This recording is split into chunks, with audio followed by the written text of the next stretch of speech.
మేధస్సు ఇంకా తెలివితేటలు రెండూ వేర్వేరు విషయాలు. ఈ రెండూ ఒకటే అని తప్పుగా అర్థం చేసుకోకూడదు. తెలివిగా ఉండడం అంటే అది ఎప్పుడూ ఇతరులతో పోల్చి చూసేది. అంటే మీరు ఎప్పుడూ ఇతరుల కంటే మెరుగ్గా ఉండాల్సి ఉంటుంది. మేధస్సు కలిగి ఉండడం అంటే అది ఎవరితోనూ పోల్చి చూసేది కాదు.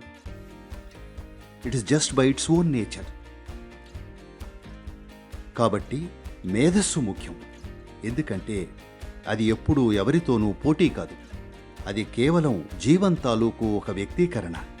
జీవం తాలూకు ఒక నిర్దిష్ట కోణం, ఒక నిర్దిష్ట మార్గంలో వ్యక్తమవుతోంది. అదే మేధస్సు.